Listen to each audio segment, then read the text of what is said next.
I can't. I can't lift my arms," she cried, her small voice cracking as the sun glared down on the long, empty road. For a moment, everything froze, the breeze stopped, the dust hung still, and the group of cyclists who had been racing past skidded to a halt, realizing that the trembling girl on the roadside wasn't just tired, she was in danger.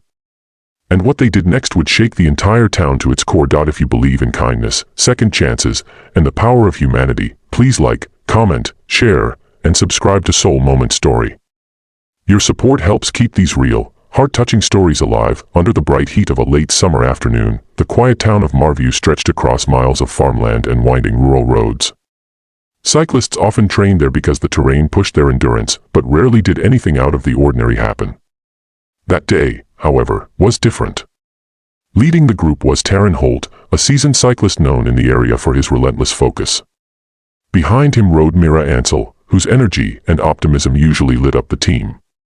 They were all preparing for an upcoming endurance challenge, pushing themselves through yet another grueling day of training. But the moment they heard the desperate cry, their practice, their timing, their competitive spirit, all of it fell apart. By the roadside stood a girl no more than 13, her hair damp with sweat, her face pale and contorted with fear. She kept shaking her arms helplessly, as if her muscles refused to obey her. Her name, they later learned, was Alina Marrow. Taryn tossed his bike aside without thinking, his shoes scraping the gravel as he rushed toward her. Mira followed immediately, her heart hammering against her ribs, unsure whether the girl had been hurt, dehydrated, or something far worse. All Alina managed to repeat was that she couldn't lift her arms. They felt like dead weight, pinned to her sides. Taryn lowered into a squat beside her, speaking softly, though worry sharpened every word. He noticed her breathing was shallow, her legs unsteady, her skin warm with signs of heat exhaustion. Mira fetched her water bottle, but when she tried to hand it to Alina, the girl winced as if even the attempt to raise her limbs sent bolts of pain through her shoulder blades. The cyclist circled around, anxious and confused, unsure how someone so young had ended up alone in the heat without help in sight. The road out there saw very few pedestrians. It wasn't a place you simply wandered to. They cooled her down carefully, using their towels, their spare water, anything they had. But as they did, they also noticed something else. Alina's eyes were swollen from crying, and her voice trembled not only from exhaustion but from something deeper. When Taryn asked gently if she was hurt or if someone had abandoned her, she shook her head weakly, refusing to speak. But her posture said more than she could ever verbalize. Eventually, with her strength slightly restored, the cyclists decided to bring her back to town. Taryn rode slowly beside Mira, who walked her bike so she could stay near Alina as they guided her step by step. Along the way, Alina finally whispered the truth that made Mira's breath hitch. She hadn't eaten properly in days. Not because there wasn't food at home, but because she'd been too afraid to return. Her mother had remarried a year earlier, and her stepfather, Rovan, often blamed her whenever things went wrong. It had started with shouting, then cold silences, then chores piled high enough to break her spirit. But that morning, after she accidentally spilled coffee on the counter, his anger boiled over. She didn't wait to see what would happen next. She ran.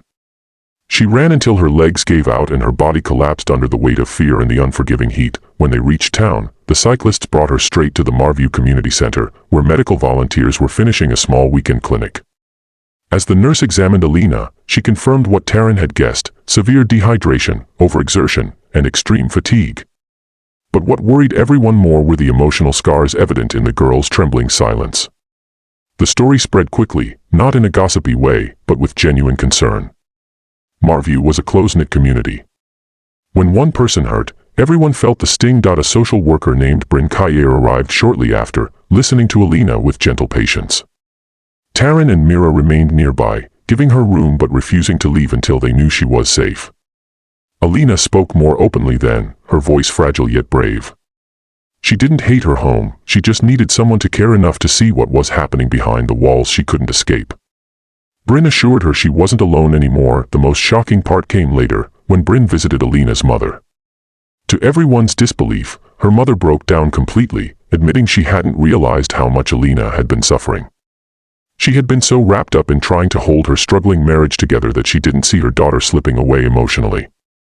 Rovan was confronted, and the social worker made it clear that his behavior would not continue without consequences. Within days, Alina's living conditions began to change. Her mother sought counseling, Rowan agreed to mandatory intervention programs, and for the first time in months, Alina felt the remnants of hope stirring inside her. What truly stunned the town, though, was what the cyclists did afterward. They didn't walk away feeling satisfied that they'd saved a child once and moved on. Instead, they organized something extraordinary. They reached out to their cycling community, to schools, to the local youth club, and collectively launched a support group called the Open Road Project. It was designed to give children like Alina a safe space, emotional guidance, and mentors who could help them find strength through physical activity, particularly cycling. Mira insisted that every child, no matter their background, deserved a chance to discover their own resilience. Alina joined the group hesitantly at first, afraid her arms might fail her again, afraid she didn't belong. But week after week, she showed up. Taryn taught her how to ride a lightweight bike they got donated. Mira helped her build confidence through small endurance challenges. Slowly, Alina's posture straightened, her smile returned, and her voice became steady with newfound courage. The girl who once collapsed on a lonely road learned to glide down it with her head held high, wind rushing past her as if clearing away every fear she'd ever carried. Months later, when she completed her first community ride, the entire town applauded. It wasn't just about the cycling, it was about survival, healing, and rising again when no one expects you to. And Alina, once trembling under the weight of life, now soared like she had been born to conquer open roads. If this story touched your heart, please like, comment, share, and subscribe to Soul Moment Story. Your engagement helps more people discover stories of compassion and hope. Special request, comment the word HOPE if you believe every child deserves a safe place to grow.